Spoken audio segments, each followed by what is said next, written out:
여호수아 24장 우리 19절부터 21절까지 함께 합독하겠습니다. 여호수아가 백성에게 이르되 너희가 여호와를 능히 섬기지 못할 것은 그는 거룩하신 하나님이시요 질투하시는 하나님이시니 너희의 잘못과 죄들을 사하지 아니하실 것임이라. 만일 너희가 여호와를 버리고 이방신들을 섬기면 너희에게 복을 내리신 후에라도 돌이켜 너희에게 재앙을 내리시고 너희를 멸하시리라 하니, 백성이 여호수아에게 말하되 아니니이다, 우리가 여호와를 섬기겠나이다 하는지라. 아멘. 여호수아가 모세가 죽은 후에 이스라엘 백성들을 맡아서 약속의 땅 가나안까지 무사히 인도했습니다. 그리고 하나님이 약속하신 그 땅을 다 분배를 해줬어요. 그래놓고 이제는 정말 죽기 직전입니다. 죽기 직전에 마지막으로 유언 삼아 백성들을 다 모아놓고 그 지도자들을 다 모아놓고 지도자들에게 마지막 유언 삼아 교훈을 하는, 그리고 당부하는 그런 내용이 되겠습니다. 그 내용은 하나님을 섬기라는 거죠. 하나님을 섬기라는 건데, 앞서서 지금까지 인도해 오신 하나님을 쭉 소개를 합니다. 하나님께서 홍해에서 이렇게 건너게 하셨고, 또 광야에서 이렇게 인도해 주셨고, 그리고 요단 동편 땅을 이렇게 정복하게 하셨고, 요단 서편 땅, 약속의 땅까지 다 점령하게 하셨다. 우리 하나님은 약속하신 대로 하나도 어기지 아니하시고 다 지켜주셨다. 그러니 우리가 믿을 분은 이 하나님밖에 없지 않느냐. 그러니 우리가 하나님만을 경외해야 되지 않겠느냐. 그래서 지난주 14절에 그렇게 말했습니다. 그러므로 이제는 여호와를 경외하며 온전함과 진실함으로 그를 섬기라.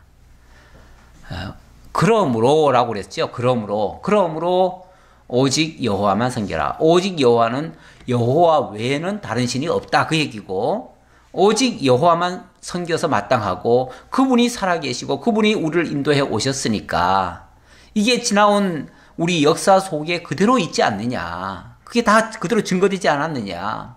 그러니 하나님 외에 다른 신을 섬길 이유가 없다. 그래서 오직 여호와만 섬겨라. 그러면서 만약에 너희들이 여호와 섬기기를 싫어하거나 하나님이 어디 계시냐 뭐 이런 식으로 생각한다거나, 그렇다면 너희들이 뭐 다른 신을 섬기더라도 선택하려면 선택해라. 그러나 나와 내 집은 오직 여호와만 섬기겠노라. 이런 말씀을 했어요. 어찌 보면 너희들이 마음대로 섬겨라. 마치 자유를 주는 것 같지요. 자유를 주는 것 같은데, 그러나 지금까지 인도해 오신 분이 하나님밖에 없지 않느냐. 그 말은 진짜 나가서 다른 신들 섬기라는 얘기가 아니라 하나님 외에는 없으니까 오직 하나님만 섬기는 것이 마땅치 않느냐. 그런데 만약에 너희들이 그럼에도 불구하고 다른 신들을 섬긴다면 하나님께서 너희들에게 진노하실 수밖에 없다. 너희들이 이곳까지 인도하신 이유는, 그리고 이 기업들을 주신 이유는 오직 하나님만이 여호와시고 하나님만이 경외받아 마땅하신 참 신이심을 알게 하려고 그렇게 한 건데, 너희들이 만약에 다른 신들을 섬긴다면 그럼 하나님이 너희들을 이곳까지 인도한 보람과 의미가 없지 않느냐. 그러면 하나님이 어떻게 하시겠느냐.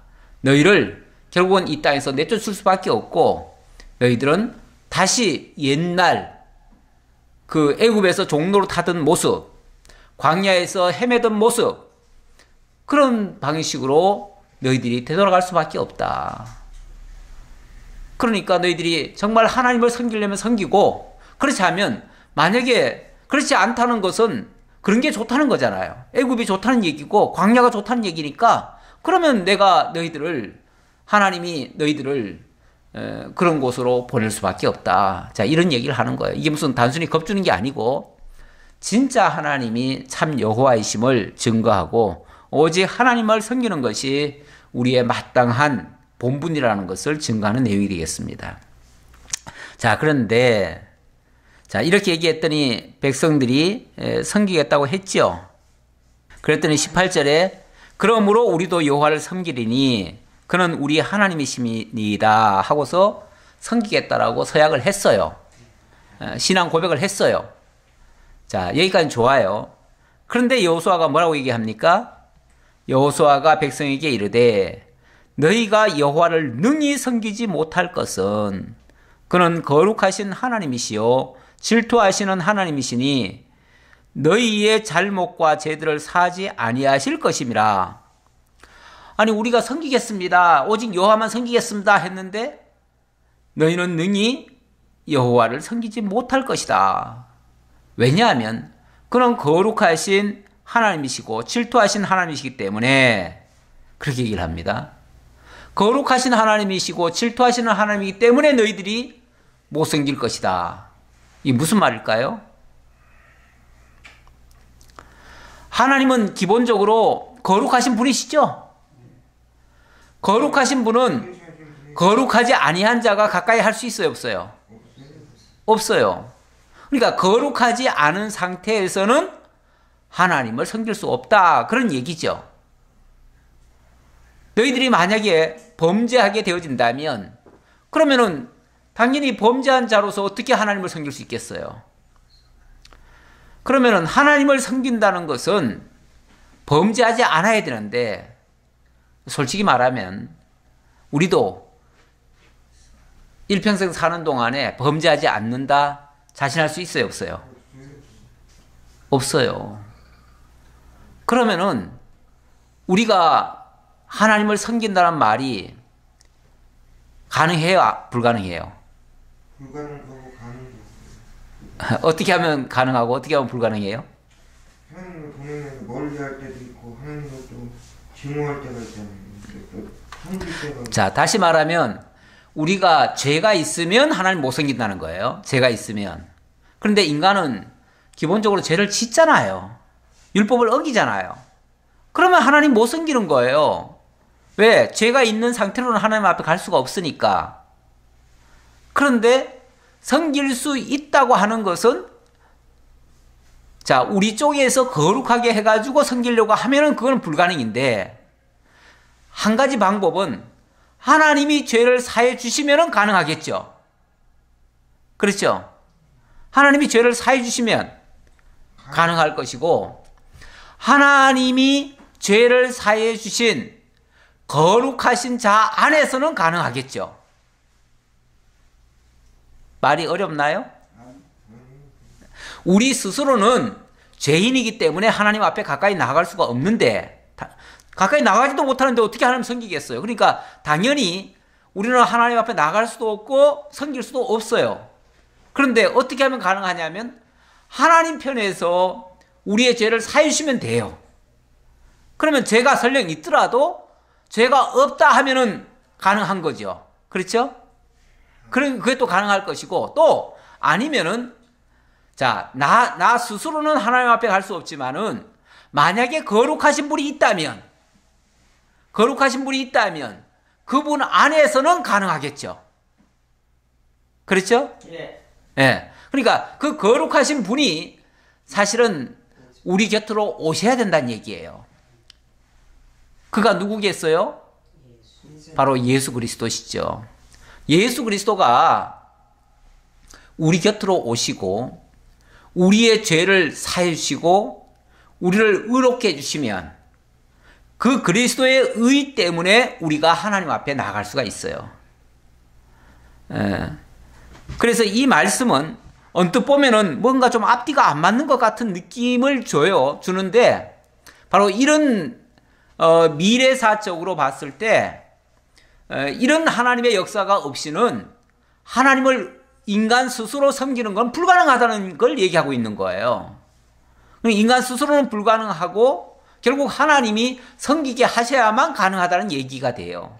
그럼 하나님이 섬길 수 있다는 것은, 섬기게 하는 것은 결국 우리에게 율법으로는 불가능이죠. 율법으로는 불가능이고 하나님의 의로는 가능합니다.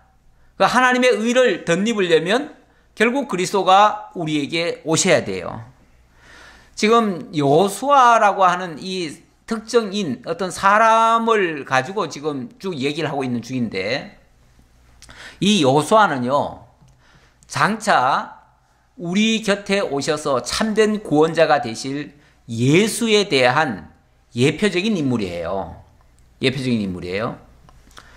그래서 그 여호수아라는 말 자체가 하나님은 구원자라는 뜻이고요. 예수라는 말도 똑같은 단어예요. 똑같은 단어인데, 이 예수, 그래서 이 여호수아를 다른 말로는 또 예수아라고도 불러요. 예수아, 예수, 여호수아, 똑같은 단어예요. 원래는 똑같은 단어인데, 이 히브리어에는 그 모음이 있어요. 모음이 이제 그 강조가 들어가면은 이 발음이 세져요. 세지고, 그렇게 되어졌을 때 여호수아로도 이제 불려지고 예수아로도 불려지고 그래요. 그래서 결국은 같은 단어인데, 이 여호수아는 바로 예표적인 인물이에요. 우리가 흔히 이 모세와 여호수아를 이야기할 때 모세는 율법의 대표다, 그렇게도 얘기를 해요. 신학적으로 봤을 때 율법의 대표다 그러는데, 왜냐하면 하나님께서 모세를 통해서 율법을 주셨고 율법으로 이스라엘 백성들과 언약을 맺었어요. 다시 말하면 이 율법을 지키면 복을 받고 이 율법을 지키지 아니하면 너희들이 저주 아래 들어갈 것이다 라고 하는 율법 언약을 주신 거예요. 주셨는데 그 율법 언약에 의해서는 사실상 약속의 땅에 들어갈 수 있는 사람이 한 사람도 없었어요. 실제로 그래가지고 이스라엘 백성들 가운데 대다수는 다 광야에서 쓰러졌어요. 다 죽었어요. 그리고 그 2세대들은 어찌 보면 그 율법도 잘 모르는 사람들이에요. 근데 그런 사람들이 여호수아의 손을 붙들고 약속의 땅 가나안까지 들어오게 된 거예요. 결국 여호수아를 통해서 들어온 거예요. 근데 여호수아는 또 어떤 사람이냐면 여호수아야말로 정말 믿음의 사람이에요. 그렇죠? 여호수아와 갈렙이라고 하는 사람, 그 두 사람은 정말 하나님에 대한 절대적인 그 믿음, 그 약속, 언약에 대한 믿음을 가졌던 사람이에요. 심지어 모세마저도 광야에서 이 가나안 땅은 들어오지 못했는데 이 여호수아와 갈렙은 유일하게 그 약속의 땅에 들어오게 됐어요. 그것은 바로 믿음으로 들어온 케이스예요. 그리고 그것은 또 장차 뭘 가리키냐면 여호수아 안에서 구원받는 이스라엘 백성들처럼 장차 예수 안에서, 실체로 오실 예수 안에서 모든 백성들이 구원을 받을 것이라고 하는 그러한 약속의 말씀이 되는 거예요. 자, 그래서 이 본문에 너희가 여호와를 능히 섬기지 못할 것은 그는 거룩하신 하나님이요 질투하시는 하나님이시니 너희의 잘못과 죄들을 사하지 아니하실 것임이라. 그래서 어찌 보면 율법 안에서는 너희가 하나님을 제대로 섬길 수가 없을 것이다 라고 하는 어찌 보면 예언과 같은 말씀이에요. 실제로 그렇기도 하고요. 사람들이 못 지키는 거죠, 대부분이. 율법은 못 지키는. 못 지키죠. 지키려고 노력은 하지만 다 걸리죠. 율법을 지킬 수가 없는 것 같아요, 사람. 사람은 못 지키지. 못 지키는 것 같아요. 그래서 예수 그리스도가 오신 거고 그 예수 그리스도를 믿어야만 구원에 참여할 수가 있는 거예요. 만일 너희가 여호와를 버리고 이방 신들을 섬기면 너희에게 복을 내리신 후에라도 돌이켜 너희에게 재앙을 내리시고 너희를 멸하시리라 하니 백성이 여호수아에게 말하되 아니니이다 우리가 여호와를 섬기겠나이다 하는지라. 너희들 스스로의 능력이나 힘으로는 지킬 수 없다 했는데 우리가 지키겠나이다. 우리가 여호와만 섬기고 이방신들은 안 섬기겠나이다. 이렇게 또 다짐을 합니다. 뭐 다짐하는 거는 잘못된 게 아니죠. 그 다짐은 당연히 우리가 그렇게 하겠나이다라고 해야겠죠.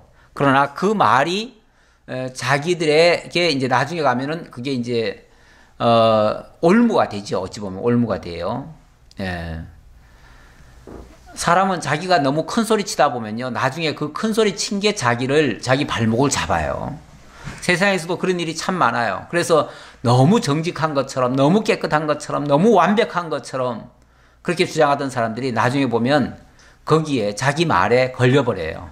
그래가지고 자기 함정에 빠져가지고 남들이 너 그렇게 큰 소리 치더니 잘 됐다, 고소하다 이렇게 나오죠. 예, 그래서 욕을 도로 먹지요. 예, 그런 경우도 많아요. 그래서 우리가 함부로 완벽한 것처럼 나는 뭐 의롭고 나는 완벽하고 나는 모든 걸 다 할 수 있고 이렇게 큰 소리 치는 것도 바람직하지 않아요.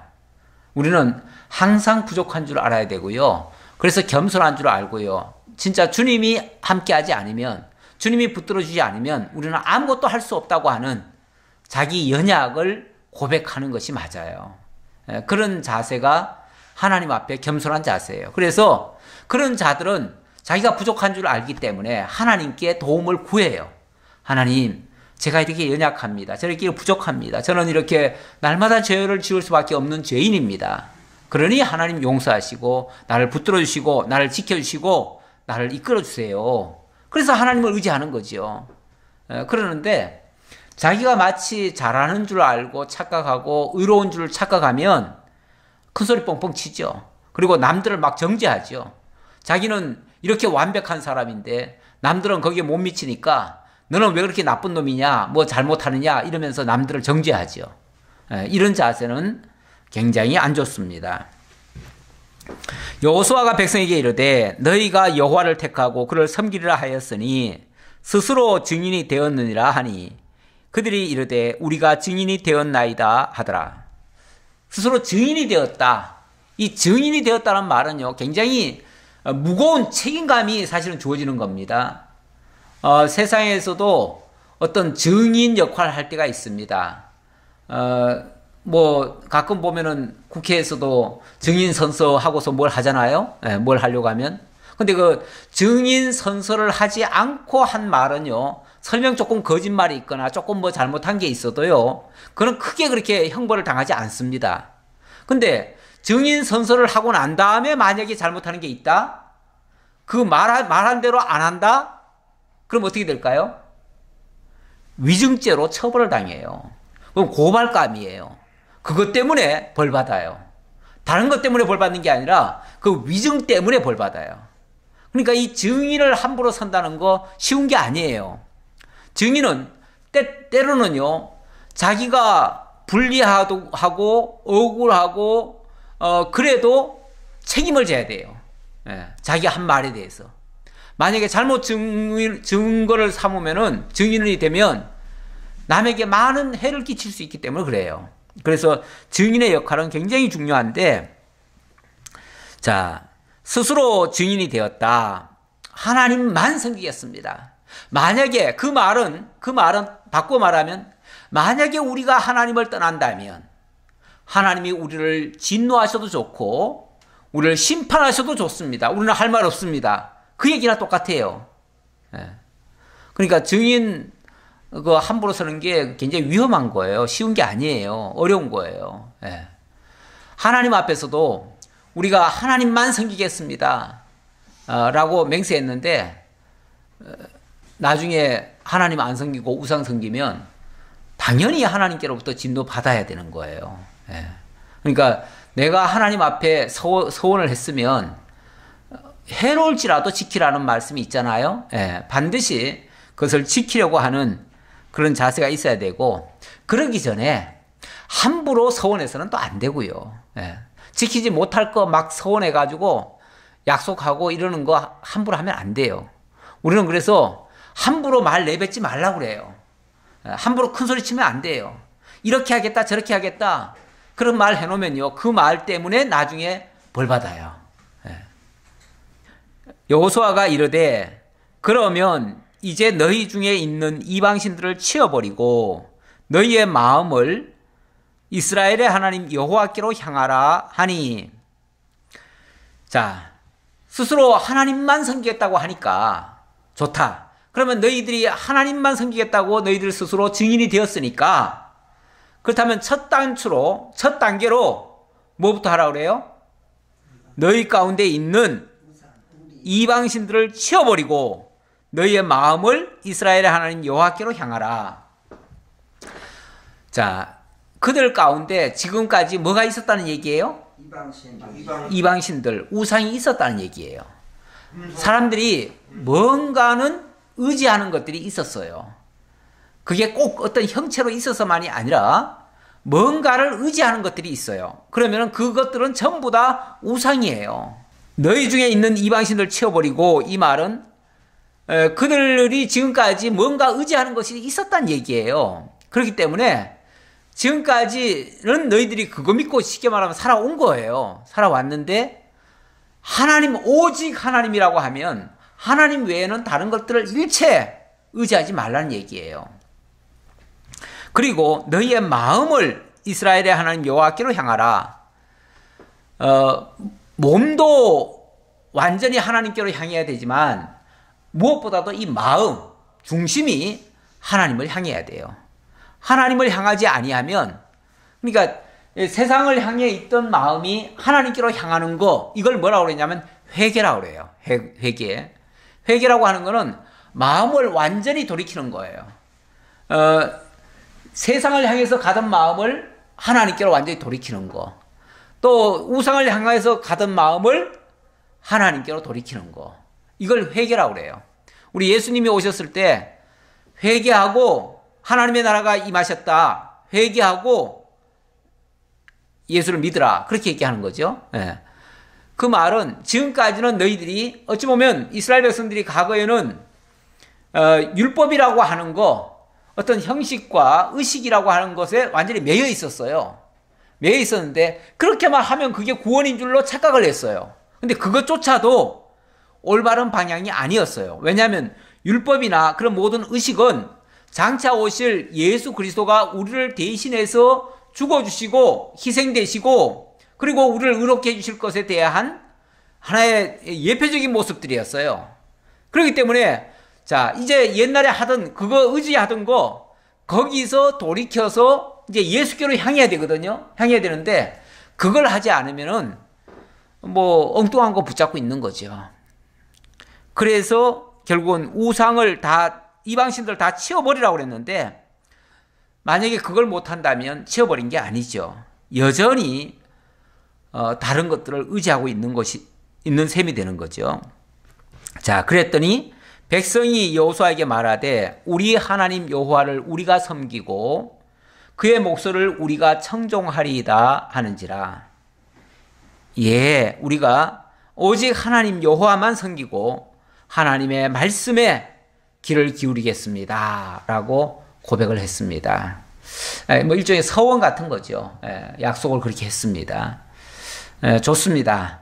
그렇게 하면은 되겠죠. 실제로 그렇게만 할 수만 있다면 좋은 일이죠. 그래서 그날에 여호수아가 세겜에서 백성과 더불어 언약을 맺고 그들을 위하여 율례와 법도를 제정하였더라. 물론 뭐 모세 율법이 있습니다. 모세 율법이 있지만 지금 이거는 어찌 보면 모세 율법대로 행하라는 차원이 아니에요. 모세 율법대로 행하라는 차원이 아니고, 자, 하나님 외에 다른 것들을 일체 하지 말고 하나님께서 지금까지 인도해 오신 그걸 통해서 하나님만을 경외해라 라고 얘기를 했고요. 자, 그것을 이제 자기네들이 하겠다고 고백을 하니까, 서원까지 했죠. 하니까 그걸 그냥 단순히 말로만 얘기하고 끝내는 게 아니라 그것을 쉽게 말하면 법으로 제정을 하는 거죠. 법으로 제정을 해가지고 거기서 벗어나지 않도록. 법으로 제정한다고 하는 거는 만약에 거기서 벗어나면 저주를 받을 수 있다는 걸 전제하고 하는 말이에요.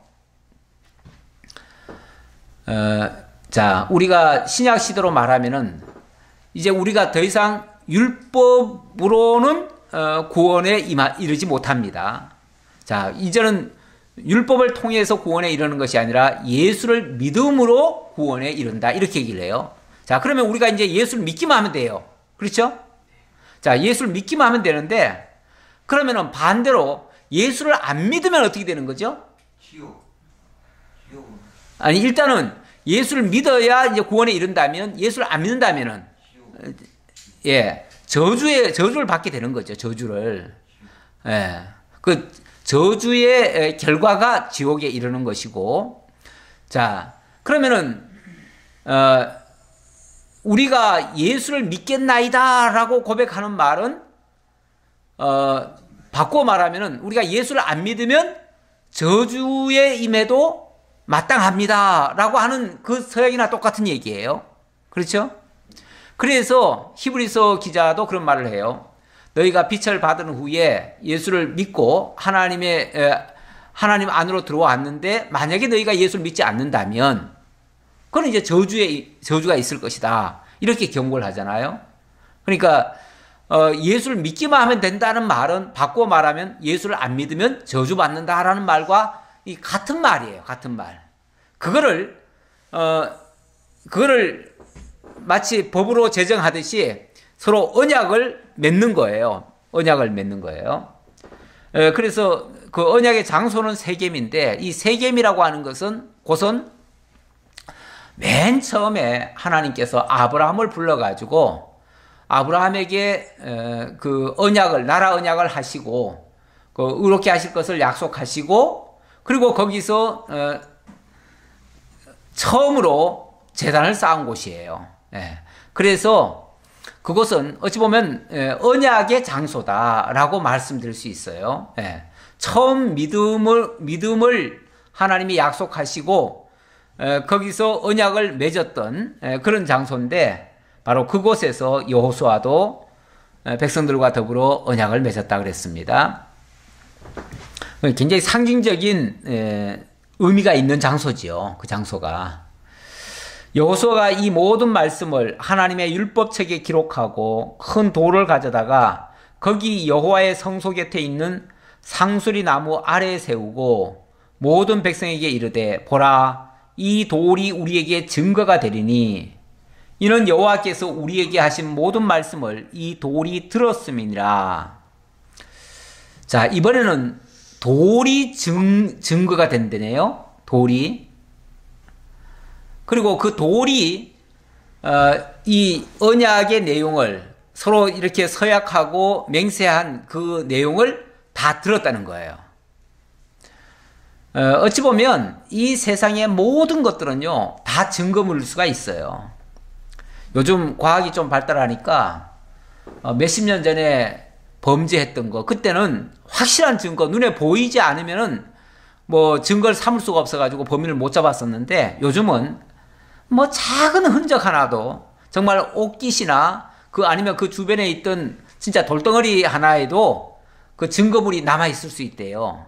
그래가지고 그 주변을 샅샅이 요즘은 이 증거물로 일단은 압수를 해놓습니다. 그리고 다 조사를 합니다.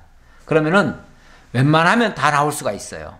사람이 거기에 있었다면 그 근처에 있었다면 흔적이 나올 수가 있어요. 아마 나중에 가면은 거기서 숨 쉰 것까지도 다 증거가 될지도 몰라요. 그런 식으로 점점 이제 더 발달을 하는데 실제로 우리의 그 DNA 조그마한 머리카락 하나도 다 증거물이 되잖아요. 그러니까 모든 게 사실은 다 그 속에 증거를 담고 있어요. 마찬가지로 돌들도 우리가 봤을 때는 무생물 같죠. 그런데 하나님은 그 돌들 하나도 우연히 내신 게 아니고요. 그 돌들도 다 필요해서 내신 거거든요. 어쩌면 만약에 그 곁에 있던 돌이라면 그 돌은 그 증거를 삼게 하시려는 하나님의 도구일 수도 있어요. 그래서 우리는 이 세상의 모든 것들 어찌 보면 흙도 먼지도 다 증거가 될 수 있다. 모든 것들이 하나님 앞에 다 직고한다고 그랬어요. 직고한다. 나중에 마지막 심판 때 가보면요. 우리가 몰래 뭘 하거나 뭐 숨어서 이런 것들은 하나님이 안 보시겠지 하는 것들도 하나님이 하나님 앞에 가서 다 증거할 수도 있어요. 그런 것들도. 왜냐하면 모든 것들은 다 하나님 앞에서 하나님이 다 내신 것들이니까요. 하나님 내신 것들이니까 다 하나님의 종들이에요. 하나님이 때로는 이 돌들을 통해서도 아브라함의 자손을 만들 수 있다 이런 표현도 했잖아요. 물론 실제 돌이 아니라 정말 돌덩어리 같은 무지몽매한 그런 백성들도 하나님께서 다 깨우쳐가지고 하나님의 자녀 만든다는 의미죠. 의미는 그렇지만은 실제로 하나님이 돌 가지고 사람 만들 수도 있어요. 그래요, 안 그래요? 그렇죠. 원래 하나님이 사람을 만드실 때 흙으로 지으셨잖아, 처음에. 거기다 생기를 넣으니까 생명체가 된 거지. 그런데 뭐 돌은 어찌 보면 그 흙의 원재료 아니에요? 원재료인데 당연히 돌도 가지고 다 하실 수 있는 거죠. 다시 말하면 이 세상에 그 어느 것도요, 하나님이 쓰시지 않는 도구가 없고 하나님이 필요하시면은 돌들 가지고도 다 하실 수 있고요.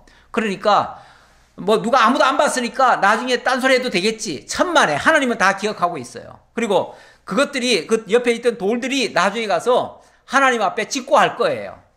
제가 그때 옆에 있었는데 이렇게 약속했습니다. 그러니 이들이 예수를 안 믿으니까 나중에 심판하셔도 됩니다 라고 아마 옆에서 증언할 거예요. 그러니까 우리는 나중에 가서 딴소리 할 수가 없어요. 딴소리 할 수가 없어요.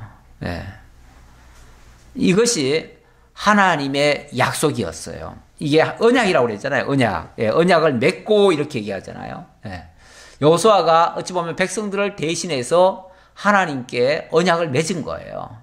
언약을 맺었고, 그래서 쉽게 말하면 여기서는 아직 뭐 예수라는 얘기가 안 나왔지만 결과적으로 말하면 예수를 믿고, 여기는 하나님을 섬기라는 표현이지만은 자, 장차 예수를 믿으면 복에 참여하고 예수를 믿지 아니하면 저주가 임할 것입니다 라고 어찌 보면 언약을 맺은 거예요.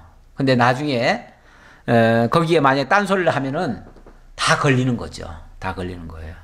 보라, 이 돌이 우리에게 증거가 되리니 이는 여호와께서 우리에게 하신 모든 말씀을 이 돌이 들었음이니라. 그런즉 너희가 너희의 하나님을 부인하지 못하도록 이 돌이 증거가 되리라 하고 백성을 보내어 각기 기업으로 돌아가게 하였더라. 자, 그 돌을 증인으로 삼은 이유는 다시는 하나님을 부인하지 못하도록 하기 위해서 그랬다. 하나님을 부인하면 당연히 저주받아 마땅하다는. 자, 그 다음 29절로 넘어갑니다. 29절은 이제 마지막 단계의 말씀인데요.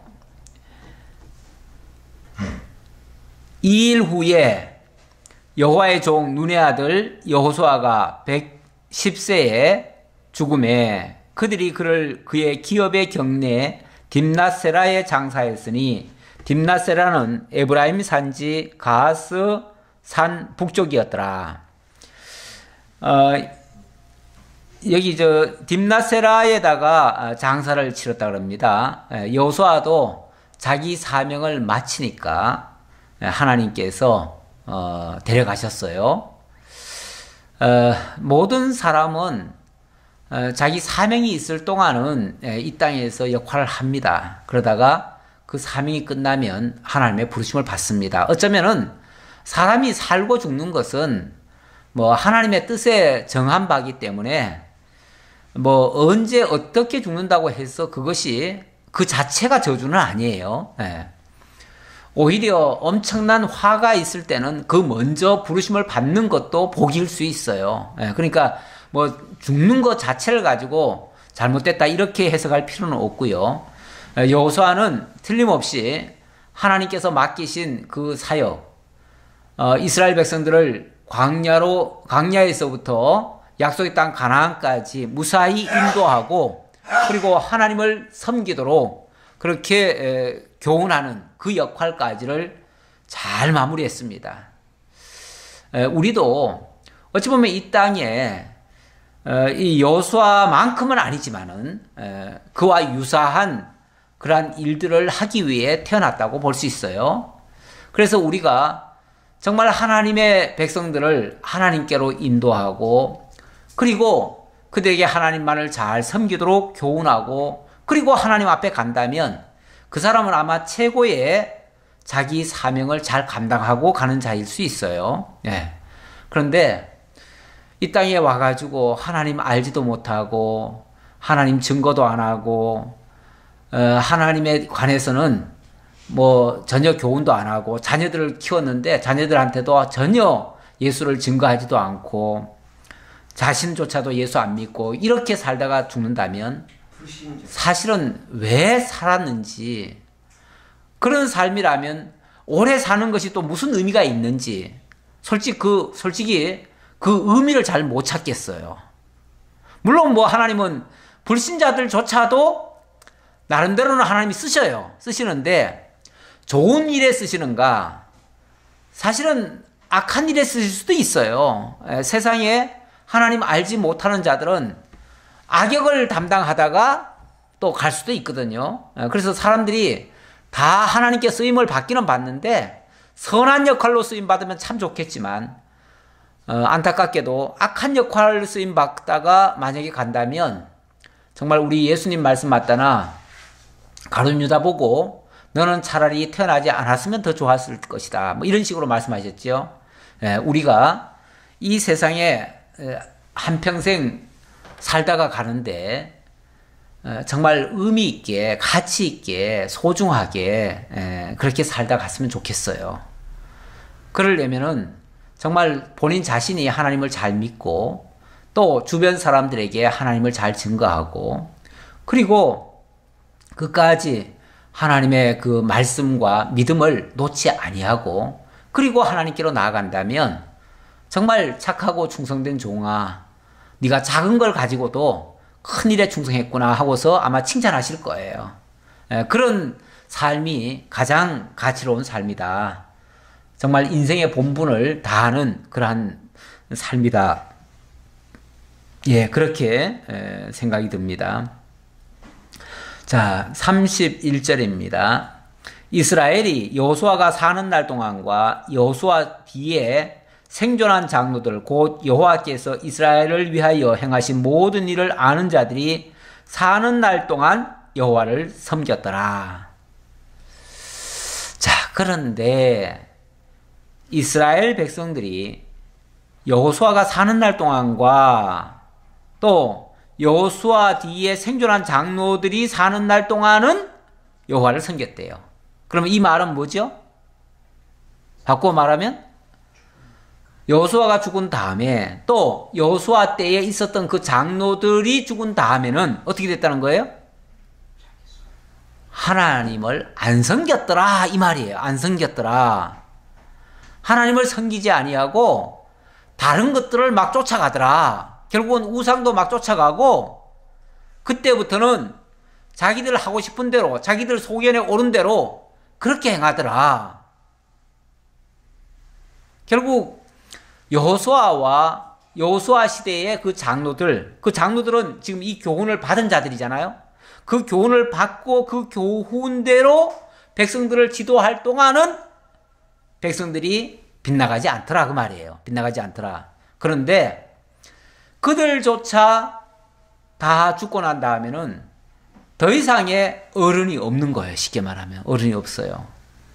그러면은 제대로 직접 교훈을 안 받은 사람들은요, 뭐 전에 듣고 전에 듣는 사람들은 솔직히 실감이 안 나요.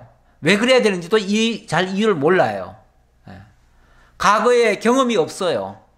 하나님의 놀라운 능력의 역사를 체험을 못 해봤어요. 그러니까 삶으로 그렇게 사라지질 않아요. 않으니까 결국은 그들은 하나님을 다 떠나게 되어지더라. 그래서 물론 이 부분은 지금 29절부터 요 뒤에 부분은 여호수아가 죽은 다음에 그 이후에 기록된 내용이에요. 기록된 내용이다 보니까 아무래도 그 여호수아가 죽고 장로들이 죽은 다음에 있었던 이야기까지를 잠깐 더 덧붙인 거예요.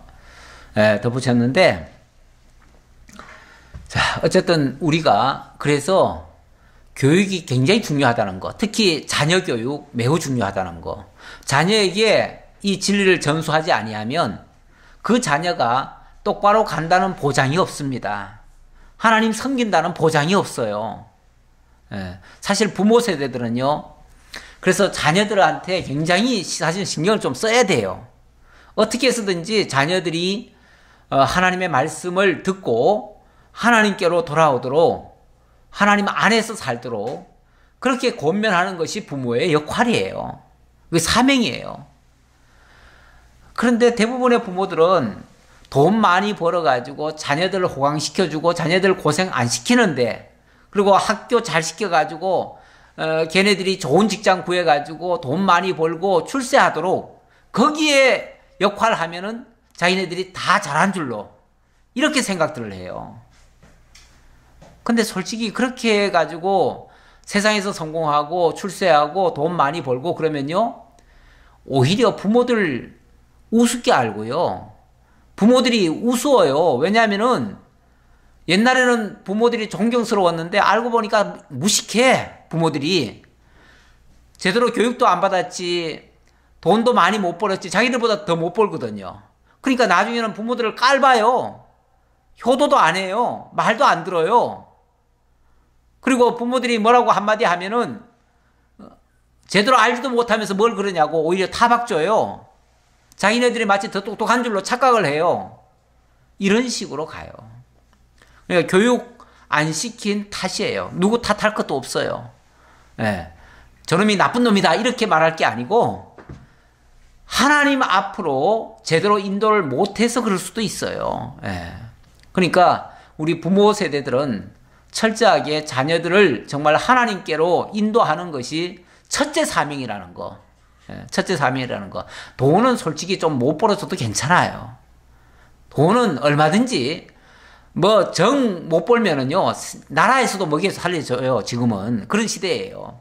그러니까 너무 돈 그러지 말고 다른 거 자꾸 신경 쓰지 말고 오로지 신앙에만 초점을 맞춰서 가르쳐 주는 것이 부모된 자들의 도리다. 만약 그거 못하면 나중에 천추의 한으로 남을 거예요. 예. 죽어도 곱게 눈을 못 감을 수도 있어요. 그 자식이 밟혀가지고 그 자식 제대로 못 가르친 것이 한이 돼가지고. 예. 그래서 우리 부모들이 정말 명심해야 될 거, 자녀들 세상 교육이 아니라 정말 하나님 교육, 하나님 안에 살게 하는 거, 이게 매우 중요하다는 거 말씀드리고요. 또 이스라엘 자손이 애굽에서 가져온 요셉의 뼈를 세겜에 장사하였으니 이곳은 야곱이 백크시타를 주고 세겜의 아버지 하몰의 자손들에게서 산 밭이라. 그것이 요셉 자손의 기업이 되었더라. 또 한 가지 매우 중요한 일을 했습니다. 마지막으로 정말 중요한 일을 했는데 그 중요한 일이 뭐냐면은 바로 요셉의 뼈를 세겜에 장사한 일입니다. 요셉의 뼈라고 하면은 언제적 얘기죠?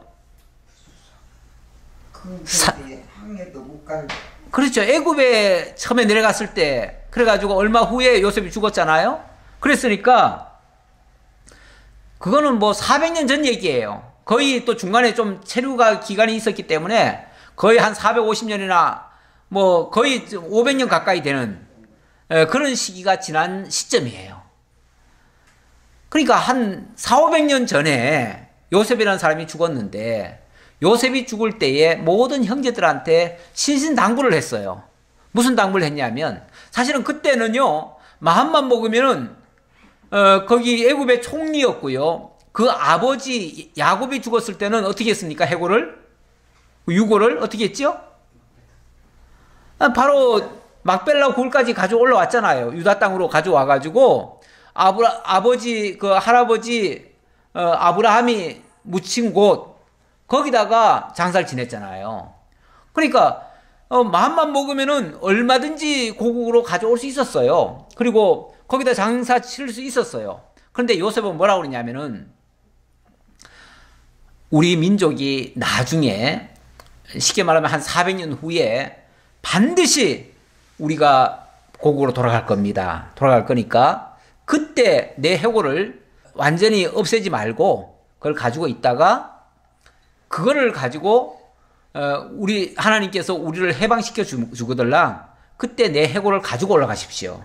그래가지고 우리 조상들의 그 무덤에다가 좀 함께 넣어주세요. 이렇게 그때 당부를 했어요. 당부를 했는데 그게 왜 중요하냐면 이 요셉은요, 먼 미래에 이스라엘 민족이 반드시 해방을 받고 출애굽을 해서 약속의 땅 가나안에 들어갈 걸 알았던 거예요. 하나님께서 계시로 보여주었던 거예요. 그래가지고 지금 당장 장례를 치를 수도 있었지만 그러지 말고 나중에 하나님이 우리를 회복해 줄 때 그때 나를 데리고 가십시오. 그 말이죠. 나도 그 회복된 그 땅에 가서 묻히고 싶습니다. 그런데 여러분들과 함께 거기 묻히고 싶습니다. 그 얘기죠. 그게 하나님이 우리에게 반드시 그 땅을 회복해 준다고 하는 약속이었습니다. 그 말이죠. 그래서 요셉의 뼈가 드디어 이 여호수아가 완전히 정복한 다음에 거기다가 묻힌다고 하는 것은 하나님의 언약의 완성, 그 약속의 땅 가나안으로 그 땅을 정복하게 하신다는 그 약속에 대한 뭐라고 할까요? 언약 성취의 결과물이에요. 언약 성취의. 그래서 하나님이 언약하신 대로 이루어졌다고 하는 그 증거물이 되는 거예요. 증거물. 그래서 이 내용이 매우 중요한 거고요. 이거는 뭐 오늘날 우리들 중에서 무슨 장례를 치르려면 이렇게 해야 된다, 뼈를 잘 썩지 않도록 잘 보관해야 된다, 이거 얘기하려는 게 아니에요. 그거하고는 아무 상관없어요. 지금은 모든 사람들이 사실은 하나님께서 너는 흙이니 흙으로 돌아갈지니라 했기 때문에 그냥 흙으로 빨리 돌아가는 게 제일 좋아요. 지금은. 지금 우리들은 그냥 죽으면은 그 뼈를 뭐 화장을 하든지 아니면 그냥 그대로 땅에다 묻어가지고 그대로 썩게 하든지 해가지고 빨리 흙으로 돌아가는 게 제일 좋은 거예요. 지금은. 좋은 거지. 뼈를 뭐 절대 썩지 않도록 모아놔야 된다 이런 거 아니에요. 이런 내용을 가지고 그렇게 해석하면 큰일 나요. 그런 뜻이 아니에요. 아론의 아들 엘르아살도 죽음에 그들이 그의 아들 비느하스가 에브라임 산지에서 받은 산에 장사하였더라. 아론의 아들 엘르아살도 이렇게 해서 어찌 보면 뭐 모세 때로 말하면은 1세대, 2세대 이렇게 되겠지만 아론의 아들이니까 2세대라고 해야 되겠죠. 이거 2세대들 이제 그러니까 출애굽한 자들 중에서는 2세대가 되는 거죠. 그 2세대들의 시대도 이렇게 해서 끝이 납니다. 마감이 되어져요. 2세대들의 그 끝이 되어지니까 그 다음에는 이제 3세대로 이제 넘어갈 거 아니겠어요? 2세대, 3세대로 이제 넘어가면 그때는 이제 좀 난장판이 되어집니다. 그 내용이 사사기 내용이 되겠습니다. 사사시대는 바로 그런 어떤 혼란의 시기. 그때는 여호수아도 없고요. 또 여호수아가 살아있을 때 있었던 장로들도 없고요. 또 여기 아론의 아들 또 엘르아살도 없고요. 이런 시대이다 보니까 쉽게 말하면 지도자들이 없는 시대예요. 물론 뭐 또다시 지도자들이 세워지긴 했겠지만 그러나 그 교훈이 제대로 안 내려갔으면 유지가 안 되는 거죠. 그래서 오늘 여호수아는 이렇게 해서 하나님의 약속은 틀림없이 다 이루어졌다고 하는 거. 그래서 요셉의 그 해골이 여기 와서 묻힘으로써 완전히 그 약속이 하나님의 약속은 완벽하게 다 이루어졌다는 거까지 말씀드리겠습니다. 기도하겠습니다. 아버지 하나님 감사합니다. 저희들에게 오늘도 귀한 말씀을 또 깨닫게 하셔서 하나님 살아계심을 확인하고 하나님 언약대로 이루심을 또 깨달았습니다.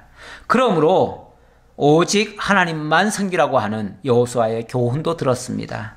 이스라엘 백성들, 우리는 정말 하나님만 섬기겠습니다. 모든 우상 버리고 마음을 돌이켜서 오직 하나님만 섬기겠습니다라고 서약을 했는데 여호수아가 죽고 그 장로들이 죽은 다음에는 그들이 하나님을 제대로 섬기지 못한다고 했습니다.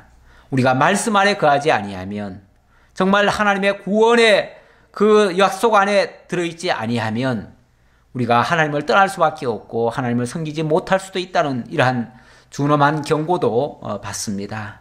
아버지 하나님, 우리가 마땅히 해야 될 것, 하나님의 말씀을 올바로 후세들에게도 증거하고 자녀들도 하나님 안에 머물 수 있도록 이렇게 교육해야 되는 걸 다시 한번 깨달았습니다.